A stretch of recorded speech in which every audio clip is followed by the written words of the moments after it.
അങ്ങനെ ആറുവാലി കണ്ടു. ആറുവാലി കാഴ്ചകൾ മോശമായിട്ടാണ്. മഞ്ഞുമൂടിയ മലനിരകളും മലയിൽ നിന്നൊഴുകുന്ന അരുവികളും പച്ചപ്പും പൈൻമരങ്ങളും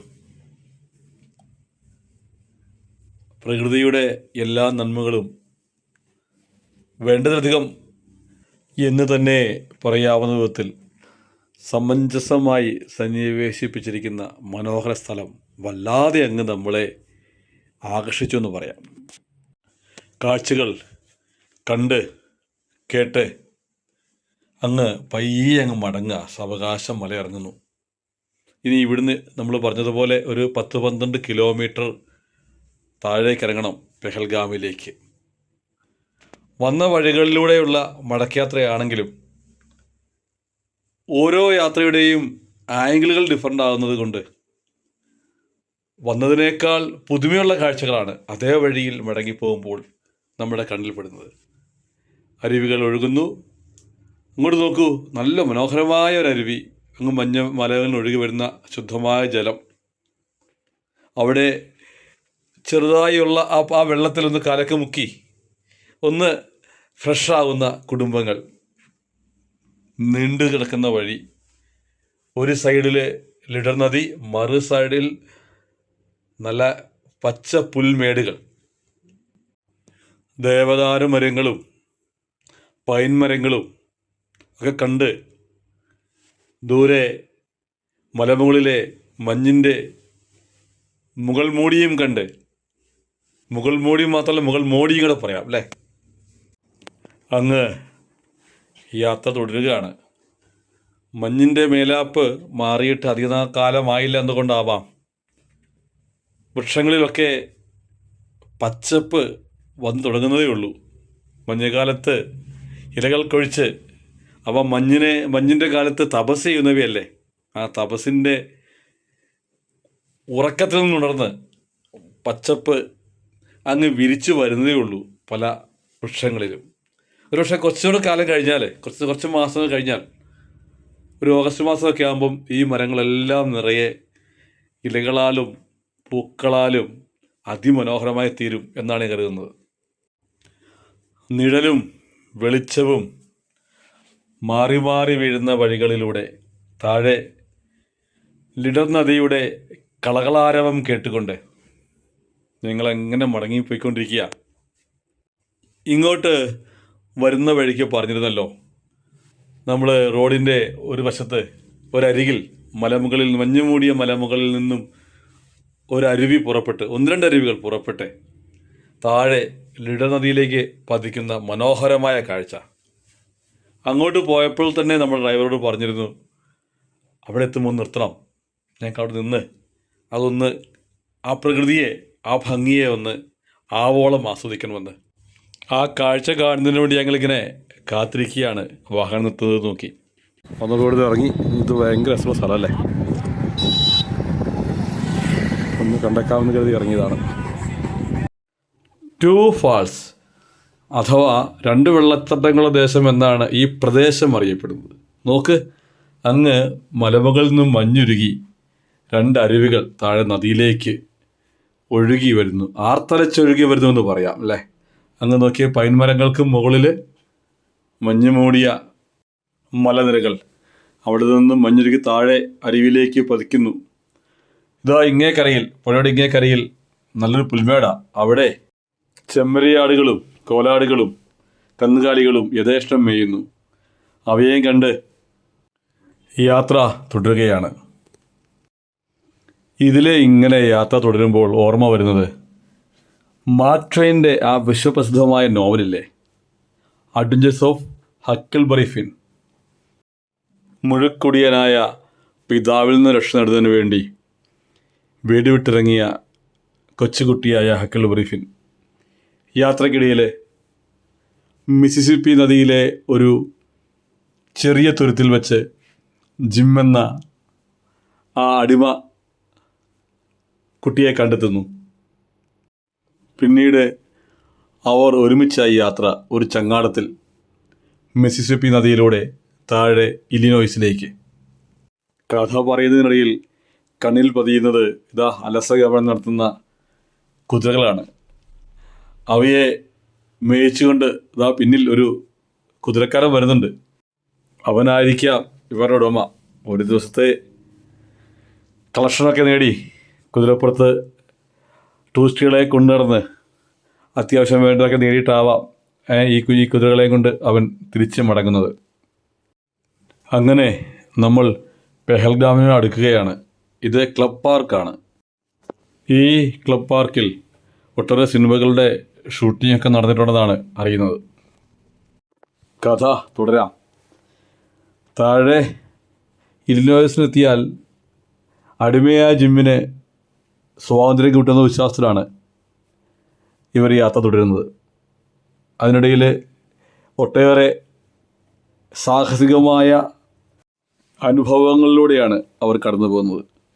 ഏതായാലും കഥാന്ത്യത്തിൽ ഏറെ ശുഭകരമായ അനുഭവങ്ങളിലൂടെ അവരെത്തിച്ചേരുന്നു എന്നുള്ളത് നമുക്ക് പണ്ട് കുട്ടിക്കാലത്ത് വായിച്ചത് കൊണ്ട് ഇതിനെക്കുറിച്ച് കൂടുതൽ വിവരിക്കുന്നില്ല.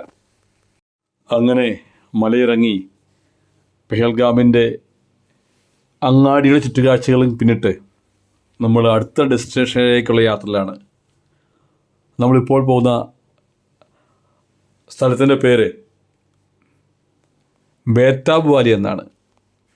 ബേതാബ് വാലിയുടെ ഒറിജിനൽ നാമം ഹജൻ വാലി എന്നാണ്. ഹഗൻ വാലി എന്നും പറയാം. ജബ് ഹം ജവാ ഹോംഗേ ജാനേ കഹാ ഹോംഗേ ജബ് ഹം ജവാ ഹോംഗേ ജാനേ കഹാ ഹോംഗേ लेकिन जहाँ होंगे वहाँ फरियाद करेंगे तुझे याद करेंगे. പാടാനത്ര നന്നായിരുന്നു അറിയില്ലെങ്കിലും 1983 ഇറങ്ങിയ സണ്ണി ഡിയോളിൻ്റെ ഈ ഫിലിം ബേതാബ് നമുക്ക് മറക്കാൻ കഴിയില്ലല്ലോ. അപ്പോൾ ബേതാബ് എന്ന ഫിലിം ഷൂട്ട് ചെയ്ത സ്ഥലമെന്ന നിലയ്ക്കാണ് ബേതാബ് വാലി ഫേമസ് ആവുന്നത്. ഇന്നും ഒട്ടേറെ പേർ ദിനംപ്രതി ഈ വാലി കാണുന്നതിന് വേണ്ടി വന്നുകൊണ്ടിരിക്കുന്നു. അമർനാഥ് യാത്രയുടെ മുഖ്യ സ്റ്റേഷനുകളിലൊന്നായ ചന്ദൻവാരിയിലേക്കുള്ള ആ വഴിയിൽ നിന്ന് തിരിഞ്ഞ് ഒരു വളവ് കൂടി കടന്ന് നമ്മൾ താഴേക്ക് ഇറങ്ങുകയാണ് ബേതാബ് വാലിയുടെ പാർക്കിംഗ് ഏരിയയിലേക്ക്. നല്ല തിരക്കുണ്ട്. നോക്കൂ, ഇവിടെ ആകെ വാഹനങ്ങളുടെ ഒരു പ്രളയമാണ്. എവിടെയെങ്കിലും ഒന്ന് വാഹനം പാർക്ക് ചെയ്യണ്ടേ? അപ്പോൾ നമ്മൾ ഡ്രൈവർ അതിനുള്ളൊരു സ്ഥലം നോക്കി കണ്ടെത്തി വാഹനം പാർക്ക് ചെയ്തു. ഞങ്ങൾ നടക്കുകയാണ് ബേതാബ് വാലിയുടെ എൻട്രൻസിലേക്ക്.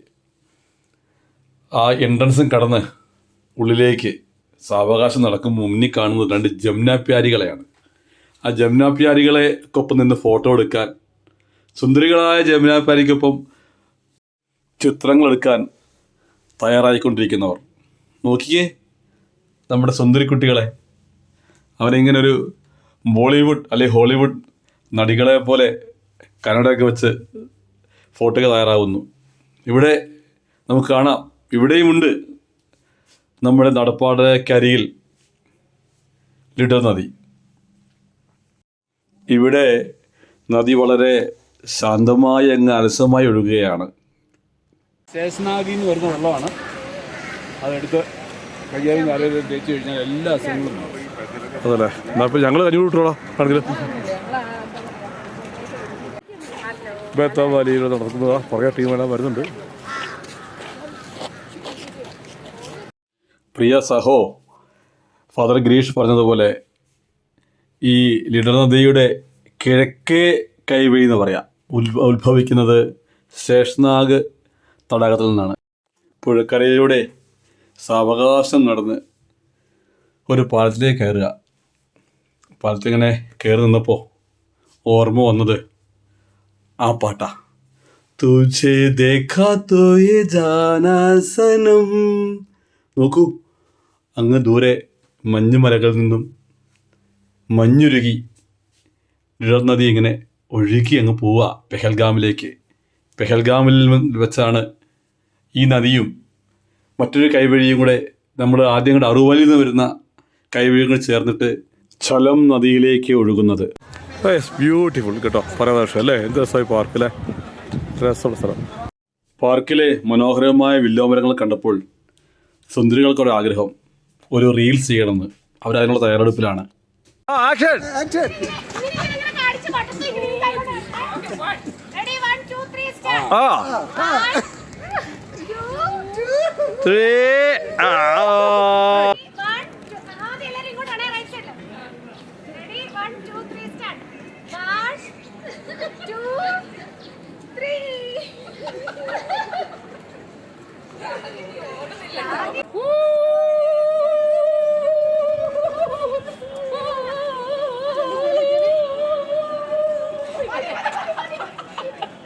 ഈ രസമുണ്ടല്ലോ വർത്താലെ. വന്നത് എങ്ങനെയായി? എനിക്ക് ഞാൻ പറഞ്ഞില്ലേ, അത്രയ്ക്ക് ഇഷ്ടപ്പെടുന്ന സ്ഥലം. നമ്മൾ ഒരിക്കൽ വന്ന് കണ്ട് എന്താ പറയുക, ഇതിലിങ്ങനെ ഇരിക്കും. നല്ല ക്ലൈമറ്റാണ്. നല്ല ക്ലൈമറ്റ്. ഇവിടെ ഒരു വിഷയം, ഈ ഗൈഡുകളുടെ ശല്യം ഒരു കൂടുതലാണെങ്കിൽ പോലും കുഴപ്പമില്ല. നല്ലൊരു വൈബ്. അങ്ങോട്ട് നോക്കും, ബാക്ക് നോക്കും, എന്താ രസം അറിയോ? രസമുണ്ട്. നല്ല തണുത്ത കാറ്റ്, നല്ലൊരു അറ്റ്മോസ്ഫിയർ. ശരിക്കും സമയം 2:30 ഭക്ഷണം കഴിച്ചിട്ട് പോലും ഒന്നും അറിയില്ല. നല്ല ക്ലൈമറ്റാണ്, നല്ല കാമായിട്ടുള്ള സ്ഥലം. അവിടെ നോക്കി, മലമുകളിൽ മഞ്ഞുണ്ട് കേട്ടോ. മഞ്ഞുമലകളുടെ ചിത്രം മടുത്തു. ആദ്യം വരുമ്പോഴല്ലേ മഞ്ഞ്, ഇപ്പം എവിടെ നോക്കിയാലും മഞ്ഞുമലകൾ മാത്രമേ ഉള്ളൂ. മഞ്ഞുമലകളും പൈൻ ഫോറസ്റ്റും താഴെയുള്ള വാലികളും, അതിലെ ഇങ്ങനെ അലസഗമനം നടത്തുന്ന ചെമ്മരിയാടുകളൊക്കെയുള്ള മനോഹരമായ സ്ഥലം. ഇവിടെ അരുവിയുണ്ട്, അരുവിയിൽ വെള്ളം വീഴും തോന്നുന്നു. എനിക്ക് തോന്നുന്നു മഞ്ഞുകാലത്ത്, നമ്മുടെ വേനൽക്കാലത്ത് ആകുമ്പോൾ ഇതിൽ നിറച്ച് വെള്ളമായിരിക്കും. അവിടെ ഡിഫറെൻറ്റ് ആക്ടിവിറ്റീസ് അവിടെ ഉണ്ട്, അവിടെ കാണാം. സൂപ്പർ. ഏകദേശം 43 വർഷങ്ങൾക്ക് മുമ്പ് 1983 സണ്ണി ഡിയോളും അമൃത സിംഗും പാടി നടന്ന, ആടി നടന്ന ഈ ഹിമാലയൻ താഴ്വാരത്തിലൂടെ അങ്ങനെ അങ്ങ് നടക്കുമ്പോൾ അല്പം റൊമാൻറ്റിക്കായി പോയതിൽ തെറ്റു പറയാൻ പറ്റില്ലല്ലോ. ആദ്യമൊക്കെ ഒന്നും മടിച്ചെങ്കിലും എല്ലാ സുന്ദരന്മാരും സുന്ദരികളും അങ്ങ് തകർത്ത് അഭിനയിക്കുകയെന്ന്. എന്താ ഒരു വൈബല്ലേ. പേരിന് കാരണമായ ബെത്താബ് സിനിമ മാത്രമല്ല അവിടെ ഷൂട്ട് ചെയ്തിട്ടുള്ളത്. യേ ജവാനി ഹേ ദിവാനി, ബജ്രംഗി ഭായ്ജാൻ, ജബ് തക് ഹേ ജവാൻ എന്ന് തുടങ്ങി കുറേ അധികം സിനിമകളുടെ മുഖ്യ ലൊക്കേഷൻ തന്നെയായിരുന്നു ഈ സുന്ദരഭൂമി. അപ്പോൾ ഞങ്ങൾ പയ്യെ മടങ്ങുക. നമ്മുടെ ജമുന പ്യാരി അങ്ങനെ കണ്ണട വെച്ച് പുതിയ അതിഥികളെ കാത്തിരിക്കുന്നു. പുഴ കടന്ന് നടന്ന് പാർക്കിംഗ് ഗ്രൗണ്ടിലെത്തി ഞങ്ങൾ വാഹനത്തിൽ പെഹൽഗാമിലേക്ക് മടങ്ങുകയാണ്. പറഞ്ഞിരുന്നത് പോലെ അമർനാഥ് യാത്രയുടെ സ്റ്റാർട്ടിംഗ് പോയിൻ്റ് എന്ന് പറയാവുന്ന ചന്ദൻവാരിയിലേക്കുള്ള വഴിയാണിത്. പെഹൽഗാമിൽ നിന്നും ചന്ദൻവാരിയിലേക്കുള്ള ഈ വഴിയുടെ സൈഡിലാണ് നമ്മുടെ ബേതാബ് വാലി. നോക്കൂ ആ നീലാകാശത്തേക്ക്. ഇത്രയും നല്ലൊരു നീലനിറം നമ്മൾ അത്യപൂർവ്വം കാണാറുള്ളൂ. കാരണം നമ്മുടെ നാട്ടിലൊക്കെ എത്തുമ്പോൾ ഈ ഒരു ബ്ലൂയിഷ് കളറേഷൻ കുറവുണ്ടാകാനുള്ള പ്രധാന കാരണങ്ങളൊന്ന് അന്തരീക്ഷ മലിനീകരണമാണ്. ശുദ്ധമായ വായു, ശുദ്ധമായ ജലം, ശുദ്ധമായ പ്രകൃതി, അങ്ങനെയൊക്കെ ആകുമ്പോൾ ആകാശ നീലമയുടെ ഗരിമ ഒന്ന് കൂടുന്നത് സ്വാഭാവികം തന്നെ. നദിക്കരയിലൂടെയുള്ള യാത്ര തുടർന്ന് ഒരു പാലവും കടന്ന് നമ്മൾ പെഹൽഗാമിനെ സമീപിക്കുകയാണ്. പെഹൽഗാം നഗരത്തിൻ്റെ ഒരു ചുറ്റുവട്ട കാഴ്ച കാണുന്നതിന് വേണ്ടി അല്പം ഒരു ഹയർ പോയിന്റിലേക്കാണ് ഇപ്പോഴത്തെ നമ്മുടെ യാത്ര. ഇവിടെ വരുമ്പോൾ ആക്ച്വലി ഒരു മൗനം വരും. കാരണം മറ്റൊന്നുമല്ല, ഈ സ്ഥലത്താണ് നമ്മുടെ പെഹൽഗാം അറ്റാക്ക് ഉണ്ടായത്. യെസ്, തല കാണുന്നതാണ് പെഹൽഗാം ഏരിയ.